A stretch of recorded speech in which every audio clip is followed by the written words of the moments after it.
श्री शिव मंगलस्तोत्रम्। मंगलं भगवान् शम्भुर्मंगलं पुरशासनः मंगलं सोमसूर्याग्नि लोचनो मम मंगलं यन्मंगलं कुमारस्य गिरिजाकल्पयत्पुरा तारकं जेतुकामस्य तन्मे भवतु मंगलम्।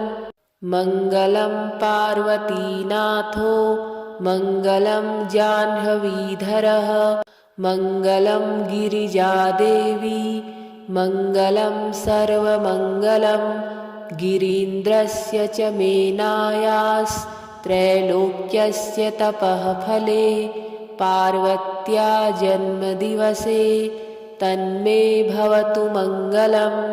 त्रिपुरं हन्तु कामस्य दिधक्षोरन्धकासुरं भवान्या यत्कृतं भर्तुस्तन्मे भवतु मंगलम्। ईश्वराज्ञानुयातस्य वीरभद्रस्य शूलिना यत्कृतं मंगलं कार्यं तन्मे भवतु मंगलम्। हारभूषणकेयूर लीलाभुजगभूषयोः शिवयोः सदृशोद्वाहे तन्मे भवतु मंगलम्। यः शिवो नाम रूपाभ्यां या देवी सर्वमंगला तयोः संसरणात् पुंसां सर्वतो जयमंगलम्। मंगलं भगवान् शम्भुर्मंगलं पुरशासनः मंगलं सोमसूर्याग्नि लोचनो मम मंगलं यन्मंगलं कुमारस्य गिरिजाकल्पयत्पुरा तारकं जेतुकामस्य तन्मे भवतु मंगलम्। मंगलं पार्वतीनाथो मंगलं जाह्नवीधरः मंगलं गिरिजादेवी मंगलं सर्वमंगलं गिरीन्द्रस्य च मेनायास्त्रैलोक्यस्य तपः फले पार्वत्या जन्मदिवसे तन्मे भवतु मंगलम्। त्रिपुरं हन्तु कामस्य दिधक्षोरन्धकासुरं भवान्या यत्कृतं भर्तुस्तन्मे भवतु मंगलम्। ईश्वराज्ञानुयातस्य वीरभद्रस्य शूलिना यत्कृतं मंगलं कार्यं तन्मे भवतु मंगलम्। हारभूषणकेयूर लीलाभुजगभूषयोः शिवयोः सदृशोद्वाहे तन्मे भवतु मंगलम्। यः शिवो नाम रूपाभ्यां या देवी सर्वमंगला तयोः संसरणात् पुंसां सर्वतो जयमंगलम्। मंगलं भगवान् शम्भुर्मंगलं पुरशासनः मंगलं सोमसूर्याग्नि लोचनो मम मंगलं यन्मंगलं कुमारस्य गिरिजाकल्पयत्पुरा तारकं जेतुकामस्य तन्मे भवतु मंगलम्। मंगलं पार्वतीनाथो मंगलं जाह्नवीधरः मंगलं गिरिजादेवी मंगलं सर्वमंगलं गिरीन्द्रस्य च मेनायास्त्रैलोक्यस्य तपः फले पार्वत्या जन्मदिवसे तन्मे भवतु मंगलम्। त्रिपुरं हन्तु कामस्य दिधक्षोरन्धकासुरं भवान्या यत्कृतं भर्तुस्तन्मे भवतु मंगलम्। ईश्वराज्ञानुयातस्य वीरभद्रस्य शूलिना यत्कृतं मंगलं कार्यं तन्मे भवतु मङ्गलम्। हारभूषणकेयूर लीलाभुजगभूषयोः शिवयोः सदृशोद्वाहे तन्मे भवतु मङ्गलम्। यः शिवो नाम रूपाभ्यां या देवी सर्वमङ्गला तयोः संसरणात् पुंसां सर्वतो जयमङ्गलम्। मङ्गलं भगवान् शम्भुर्मङ्गलं पुरशासनः मङ्गलं सोमसूर्याग्निलोचनो मम मङ्गलम्। यन्मङ्गलं कुमारस्य गिरिजाकल्पयत्पुरा तारकं जेतुकामस्य तन्मे भवतु मङ्गलम्। मङ्गलं पार्वतीनाथो मङ्गलं जाह्नवीधरः मङ्गलं गिरिजादेवी मङ्गलं सर्वमङ्गलम्। गिरीन्द्रस्य च मेनायास्त्रैलोक्यस्य तपः फले पार्वत्या जन्मदिवसे तन्मे भवतु मङ्गलम्। त्रिपुरं हन्तु कामस्य दिधक्षोरन्धकासुरं भवान्या यत्कृतं भर्तुस्तन्मे भवतु मङ्गलम्। ईश्वराज्ञानुयातस्य वीरभद्रस्य शूलिना यत्कृतं मङ्गलं कार्यं तन्मे भवतु मङ्गलम्। हारभूषणकेयूर लीलाभुजगभूषयोः शिवयोः सदृशोद्वाहे तन्मे भवतु मङ्गलम्। यः शिवो नाम रूपाभ्यां या देवी सर्वमङ्गला तयोः संसरणात् पुंसां सर्वतो जयमङ्गलम्। मङ्गलं भगवान् शम्भुर्मङ्गलं पुरशासनः मङ्गलं सोमसूर्याग्निलोचनो मम मङ्गलम्। यन्मङ्गलं कुमारस्य गिरिजाकल्पयत्पुरा तारकं जेतुकामस्य तन्मे भवतु मङ्गलम्। मङ्गलं पार्वतीनाथो मङ्गलं जाह्नवीधरः मङ्गलं गिरिजादेवी मङ्गलं सर्वमङ्गलम्। गिरीन्द्रस्य च मेनायास्त्रैलोक्यस्य तपः फले पार्वत्या जन्मदिवसे तन्मे भवतु मङ्गलम्। त्रिपुरं हन्तु कामस्य दिधक्षोरन्धकासुरं भवान्या यत्कृतं भर्तुस्तन्मे भवतु मङ्गलम्। ईश्वराज्ञानुयातस्य वीरभद्रस्य शूलिना यत्कृतं मङ्गलं कार्यं तन्मे भवतु मङ्गलम्। हारभूषणकेयूर लीलाभुजगभूषयोः शिवयोः सदृशोद्वाहे तन्मे भवतु मङ्गलम्। यः शिवो नाम रूपाभ्यां या देवी सर्वमङ्गला तयोः संसरणात् पुंसां सर्वतो जयमङ्गलम्। मङ्गलं भगवान् शम्भुर्मङ्गलं पुरशासनः मङ्गलं सोमसूर्याग्निलोचनो मम मङ्गलम्। यन्मङ्गलं कुमारस्य गिरिजाकल्पयत्पुरा तारकं जेतुकामस्य तन्मे भवतु मङ्गलम्। मङ्गलं पार्वतीनाथो मङ्गलं जाह्नवीधरः मङ्गलं गिरिजादेवी मङ्गलं सर्वमङ्गलम्। गिरीन्द्रस्य च मेनायास्त्रैलोक्यस्य तपः फले पार्वत्या जन्मदिवसे तन्मे भवतु मङ्गलम्।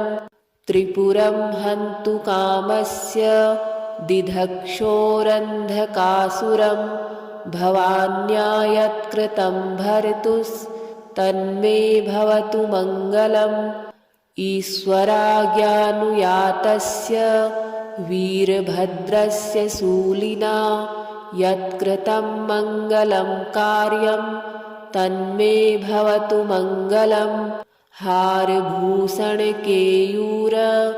लीलाभुजगभूषयोः शिवयोः सदृशोद्वाहे तन्मे भवतु मङ्गलम् यः शिवो नाम रूपाभ्यां या देवी सर्वमङ्गला तयोः संसरणात् पुंसां सर्वतो जयमङ्गलम् मङ्गलं भगवान् शम्भुर्मङ्गलं पुरशासनः मङ्गलं सोमसूर्याग्निलोचनो मम मङ्गलम् यन्मङ्गलं कुमारस्य गिरिजाकल्पयत्पुरा तारकं जेतुकामस्य तन्मे भवतु मङ्गलम् मङ्गलं पार्वतीनाथो मङ्गलं जाह्नवीधरः मङ्गलं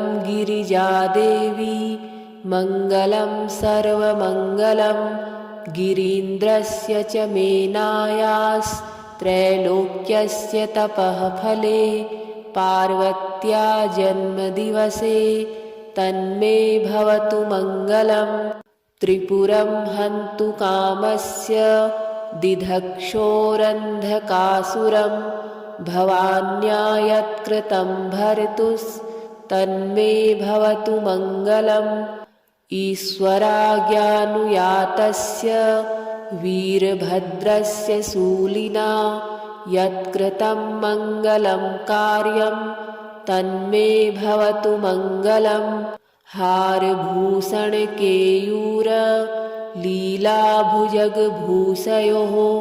शिवयोः सदृशोद्वाहे तन्मे भवतु मङ्गलम् यः शिवो नाम रूपाभ्यां या देवी सर्वमङ्गला तयोः संसरणात् पुंसां सर्वतो जयमङ्गलम् मङ्गलं भगवान् शम्भुर्मङ्गलं पुरशासनः मङ्गलं सोमसूर्याग्निलोचनो मम मङ्गलम् यन्मङ्गलं कुमारस्य गिरिजाकल्पयत्पुरा तारकं जेतुकामस्य तन्मे भवतु मङ्गलम् मङ्गलं पार्वतीनाथो मङ्गलं जाह्नवीधरः मङ्गलं गिरिजादेवी मङ्गलं सर्वमङ्गलं गिरीन्द्रस्य च मेनायास्त्रैलोक्यस्य तपः फले पार्वत्या जन्मदिवसे तन्मे भवतु मङ्गलम् त्रिपुरं हन्तु कामस्य दिधक्षोरन्धकासुरं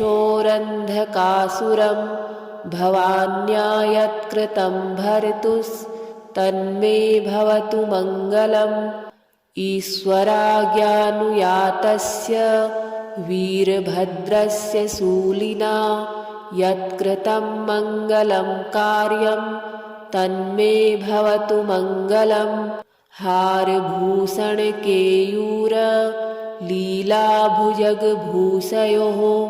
शिवयोः सदृशोद्वाहे तन्मे भवतु मङ्गलम् यः शिवो नाम रूपाभ्यां या देवी सर्वमङ्गला तयोः संसरणात् पुंसां सर्वतो जयमङ्गलम् मङ्गलं भगवान् शम्भुर्मङ्गलं पुरशासनः मङ्गलं सोमसूर्याग्निलोचनो मम मङ्गलम् यन्मङ्गलं कुमारस्य गिरिजाकल्पयत्पुरा तारकं जेतुकामस्य तन्मे भवतु मङ्गलम् मङ्गलं पार्वतीनाथो मङ्गलं जाह्नवीधरः मङ्गलं गिरिजादेवी मङ्गलं सर्वमङ्गलं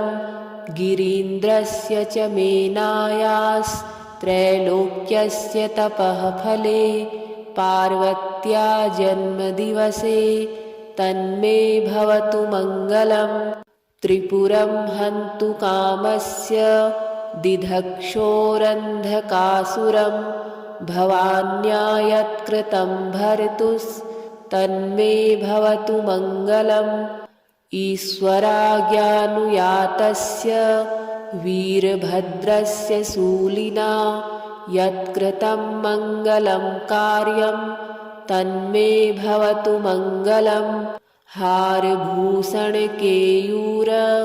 लीलाभुजगभूषयोः शिवयोः सदृशोद्वाहे तन्मे भवतु मङ्गलम् यः शिवो नाम रूपाभ्यां या देवी सर्वमङ्गला तयोः संसरणात् पुंसां सर्वतो जयमङ्गलम् मङ्गलं भगवान् शम्भुर्मङ्गलं पुरशासनः मङ्गलं सोमसूर्याग्निलोचनो मम मङ्गलं यन्मङ्गलं कुमारस्य गिरिजाकल्पयत्पुरा तारकं जेतुकामस्य तन्मे भवतु मङ्गलम् मङ्गलं पार्वतीनाथो मङ्गलं जाह्नवीधरः मङ्गलं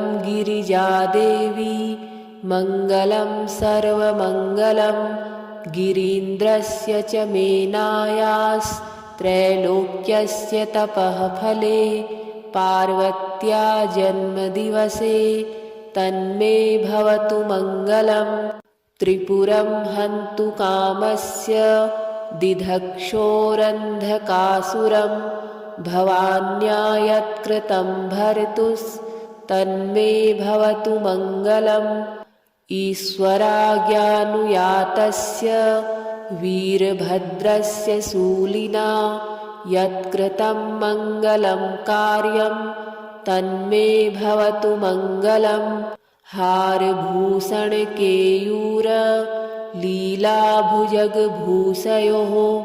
शिवयोः सदृशोद्वाहे तन्मे भवतु मङ्गलम् यः शिवो नाम रूपाभ्यां या देवी सर्वमङ्गला तयोः संसरणात् पुंसां सर्वतो जयमङ्गलम् मङ्गलं भगवान् शम्भुर्मङ्गलं पुरशासनः मङ्गलं सोमसूर्याग्निलोचनो मम मङ्गलं यन्मङ्गलं कुमारस्य गिरिजाकल्पयत्पुरा तारकं जेतुकामस्य तन्मे भवतु मङ्गलम् मङ्गलं पार्वतीनाथो मङ्गलं जाह्नवीधरः मङ्गलं गिरिजादेवी मङ्गलं सर्वमङ्गलं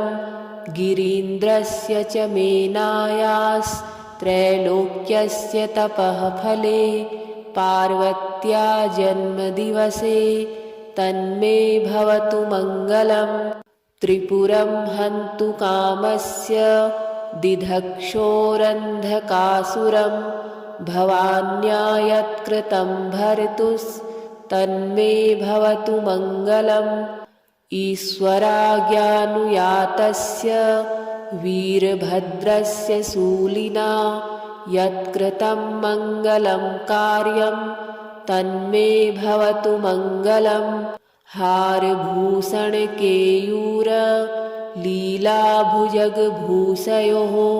शिवयोः सदृशोद्वाहे तन्मे भवतु मङ्गलम् यः शिवो नाम रूपाभ्यां या देवी सर्वमङ्गला तयोः संसरणात् पुंसां सर्वतो जयमङ्गलम्